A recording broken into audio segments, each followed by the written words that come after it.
As veias abertas da América Latina. A Espanha tinha a vaca, mas outros tomavam leite. Entre 1545 e 1558, descobriram-se as férteis minas de Potosí, na atual Bolívia, e as de Zacatenas e Guanajuato, no México. O processo de amálgama com mercúrio, que tornou possível a exploração da prata de menor pureza, começou a ser aplicado no mesmo período. O rush da prata eclipsou rapidamente a mineração do ouro. Em meados do século XVII, a prata alcançava mais de 99% das exportações minerais da América Hispânica. A América era então uma vasta boca de minas centralizada, sobretudo em Potosí. Alguns escritores bolivianos, inflamados de excessivo entusiasmo, afirmam que em 3 séculos a Espanha recebeu metal suficiente como para estender uma ponte de prata desde a grimpa da montanha à porta do Palácio Real no outro lado do oceano. A imagem, por certo, é obra da fantasia, mas sempre alude a uma realidade que, de fato, parece inventada. O fluxo da prata alcançou gigantescas proporções. A farta exportação clandestina da prata americana, que de contrabando seguia para as Filipinas, para a China e para a própria Espanha, não figura nos cálculos de Earl Hamilton, que, no entanto, a partir de dados obtidos na casa de contratação, oferece, em sua conhecida obra sobre o tema, cifras assombrosas. Entre 1503 e 1660, desembarcaram no porto de Sevilha 185 mil quilos de ouro e 16 milhões de quilos de prata. A prata levada para a Espanha em pouco mais de um século e meio excedia 3 vezes o total das reservas europeias. E essas cifras não incluem o contrabando. Os metais arrebatados aos novos domínios coloniais estimularam o desenvolvimento europeu, e até se pode dizer que o tornaram possível. Nem sequer os efeitos da conquista dos tesouros persas que Alexandre Magno derramou sobre o mundo helênico poderiam ser comparados com a magnitude desta formidável contribuição da América para o progresso alheio. Mas não para o progresso da Espanha, ainda que lhe pertencessem as fontes da prata americana. Como se dizia no século XVII, a Espanha é como uma boca que recebe os alimentos, mastiga-os e os tritura, para logo enviá-los aos demais órgãos, e deles não retém senão um gosto furtivo, ou apenas as partículas casualmente aderem aos seus dentes. Os espanhóis tinham a vaca, mas quem bebia o leite eram os outros. Os credores do reino, estrangeiros em sua maioria, sistematicamente esvaziavam as arcas da casa de contratação de Sevilha, encarregada de guardar, sob 3 chaves, em 3 diferentes mãos, os tesouros da América. A coroa estava hipotecada.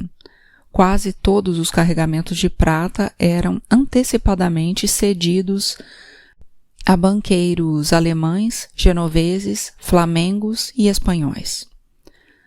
Também grande parte dos impostos tinha a mesma sorte. Em 1543, 65% do total das rendas reais se destinava ao pagamento das anuidades dos títulos da dívida. Tão só, em mínima proporção, a prata americana era aplicada na economia espanhola.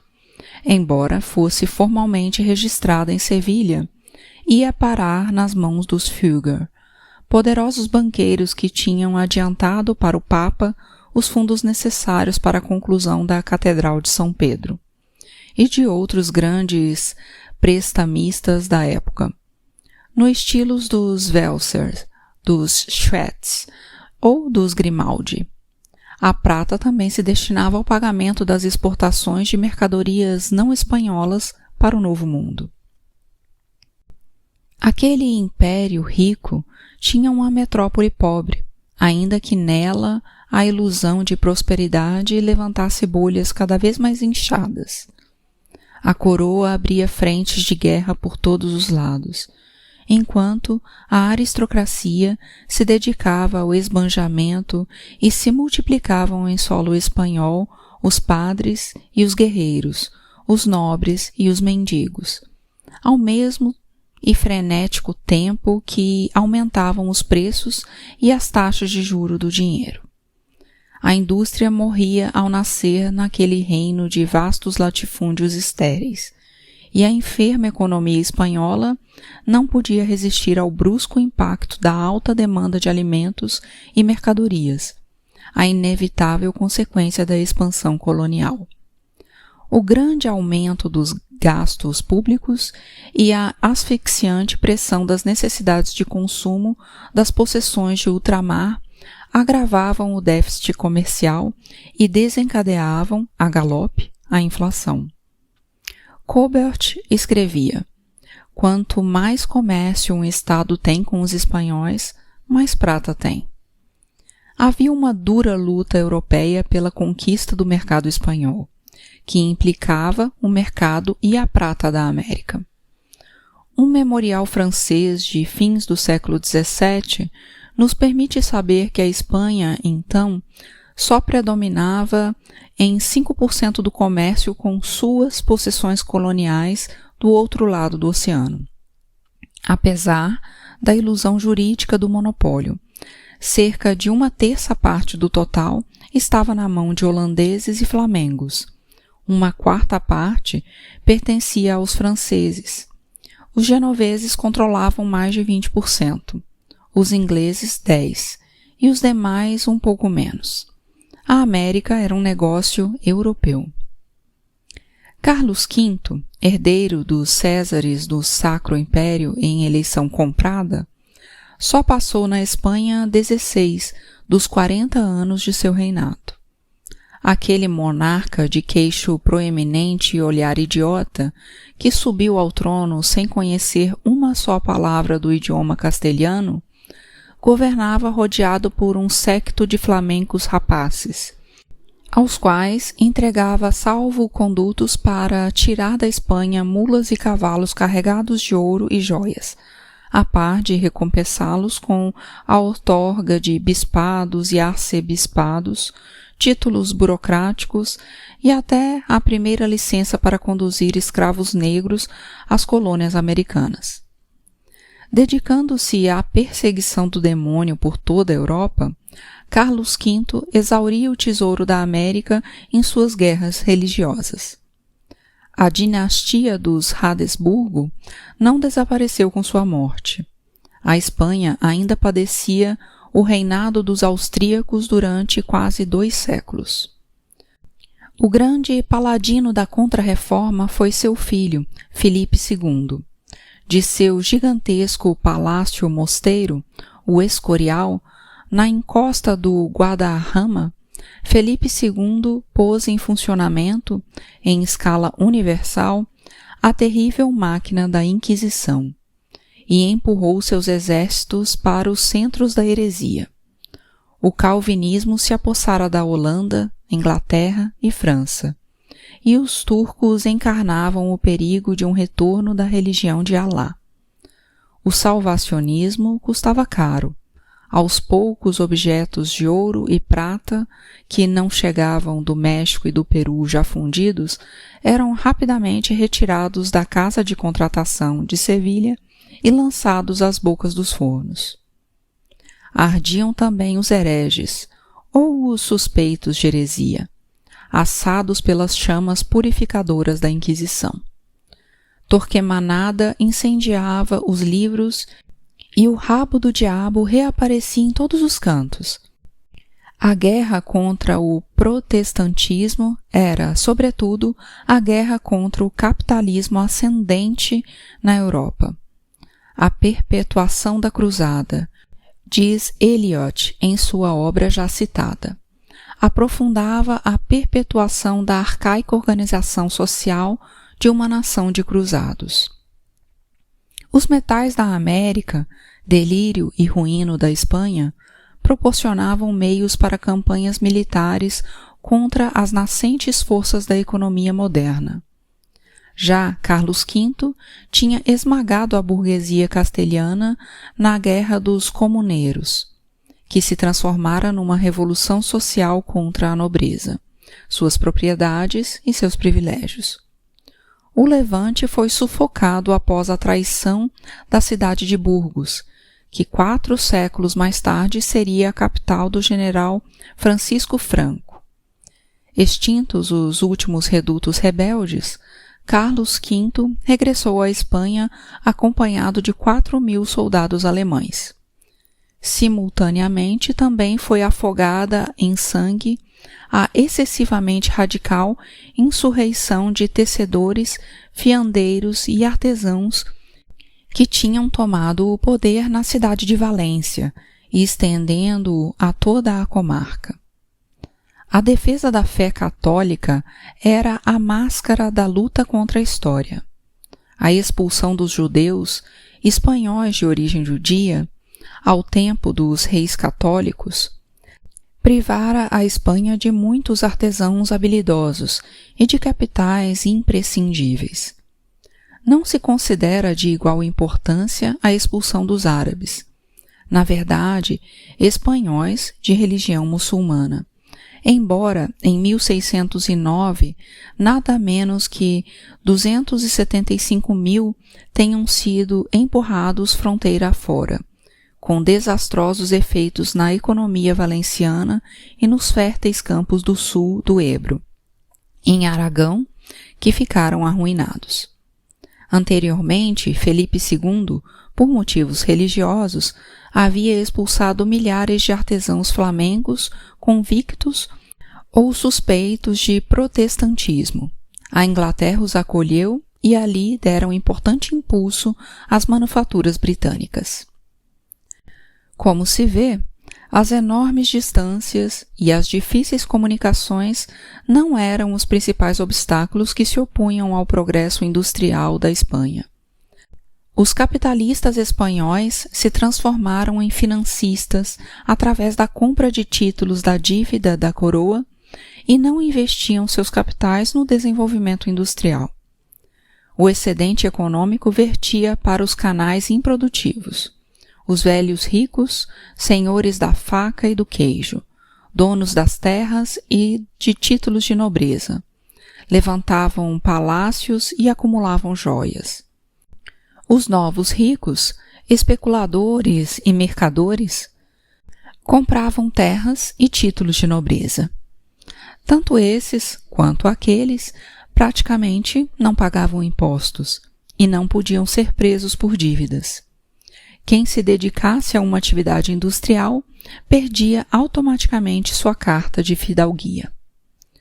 Sucessivos tratados comerciais, firmados em consequências de derrotas militares dos espanhóis na Europa, outorgavam concessões que estimulavam o tráfico marítimo entre o porto de Cádiz, que substituiu Sevilha, e os portos franceses, ingleses, holandeses e hanseáticos. A cada ano, entre 800 e 1.000 embarcações descarregavam na Espanha os produtos industrializados dos outros. Eles levavam a prata da América e a lã espanhola, que seguia para os teares estrangeiros e de lá voltava já tecida pela indústria europeia em expansão. Os monopolistas de Cádiz se limitavam a remarcar os produtos industriais estrangeiros, expedindo-os para o Novo Mundo. Se as manufaturas espanholas não podiam sequer atender o mercado interno, como haveriam de satisfazer as necessidades das colônias? As rendas de Lille e Arras, os tecidos holandeses, os tapetes de Bruxelas, as armas de Milão e os vinhos e panos da França inundavam o mercado espanhol, às expensas da produção local, para satisfazer os anseios de ostentação e as exigências de consumo dos ricos parasitas, cada vez mais numerosos e poderosos num país cada vez mais pobre. A indústria morria no ovo, e os Habsburgo fizeram todo o possível para acelerar sua extinção. Em meados do século XVI, se chegou ao absurdo de autorizar a importação de tecidos estrangeiros ao mesmo tempo em que se proibia a exportação de tecidos castelhanos, a não ser que fossem para a América. Eram bem diferentes, como observou Ramos, as orientações de Henrique VIII e Elizabeth I na Inglaterra. Proibiam nessa ascendente nação a saída do ouro e prata, monopolizavam as letras de câmbio, impediam a extração de lã e expulsaram dos portos britânicos os mercadores da Liga Hanseática do Mar do Norte. Entrementes, as repúblicas italianas protegiam seu comércio exterior e sua indústria através de taxas, privilégios e proibições rigorosas. Os artífices, sob pena de morte, não podiam deixar o país. A ruína se apossava de tudo. Dos 16.000 teares de Sevilha em 1558, por ocasião da morte de Carlos V, restavam 400 quando morreu Filipe II, 40 anos depois. O rebanho ovino andaluz, antes com 7 milhões de cabeças, reduzira-se para 2 milhões. Cervantes retratou em Dom Quixote de la Mancha, romance de grande circulação na América, a sociedade de sua época. Um decreto de meados do século XVI tornava impossível a importação de livros estrangeiros e impedia os estudantes de estudar fora do país. Os estudantes de Salamanca, em poucas décadas, reduziram-se à metade. Havia 9.000 conventos e o clero se multiplicava quase tão intensamente quanto a nobreza de capa e espada. 160.000 estrangeiros monopolizavam o comércio exterior, e o esbanjamento da aristocracia condenava a Espanha à impotência econômica. Por volta de 1630, pouco mais de 150 de duques, marqueses, condes e viscondes recolhia 5 milhões de ducados de renda anual, que alimentavam copiosamente o brilho de seus títulos retumbantes. O duque de Medinaceli tinha 700 criados, e eram 300 os servidores do grão-duque de Osuna, que os vestia com sobretudos de pele para zombar do czar da Rússia. O século XVII foi a época da patifaria, da fome e das epidemias.